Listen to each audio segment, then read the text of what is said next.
Find the relation between the three wavelengths lambda 1, lambda 2 and lambda 3 from the energy level diagram shown below भनेको छ। यहाँनिर हामीलाई तीनटा energy level diagram दिएको छ, C, B र A र C बाट B मा जाँदाखेरि एनर्जी लेभल C बाट B मा जाँदाखेरि वेभलेन्थ lambda 1 हुन्छ भनेको छ, C बाट A मा जाँदा lambda 3 हुन्छ भनेको छ र B बाट A मा जाँदाखेरि lambda 2 हुन्छ भनेको छ।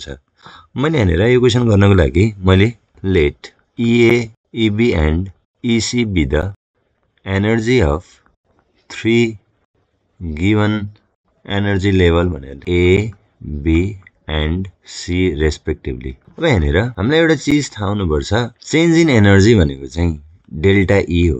डेल्टा E भनेको चाहिँ SC बाइ ल्याम्डा हुन्छ। जस्तै मलाई B बाट C मा जाँदा कति एनर्जी चेन्ज भयो भन्दाखेरि from energy level C to B EC minus EB equals to SC by lambda हो।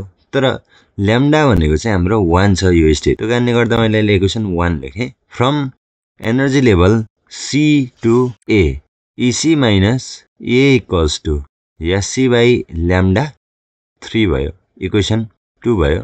From energy level B to A EB minus EA equals to SC by lambda 2 भयो। अब यहाँनिर मैले इक्वेसन 1 र equation 2 लाई जोडे भने on adding equation 1 and 2 EC minus EB plus EB minus EA equals to SC by lambda 1 plus SC by lambda 2 भयो। यो र यो क्यान्सल भयो भने EC माइनस EA भनेको SC दुईटैमा कमन छ, 1 by lambda 1 plus 1 by lambda 2 भयो र EC माइनस EA भनेको इक्वेसन 2 बाट हेर्ने हो भने from equation 2 EC minus EA भनेको चाहिँ SC बाइ ल्याम्डा 3 भयो equals to SC by SC 1 by lambda 1 plus 1 by lambda 2 भयो।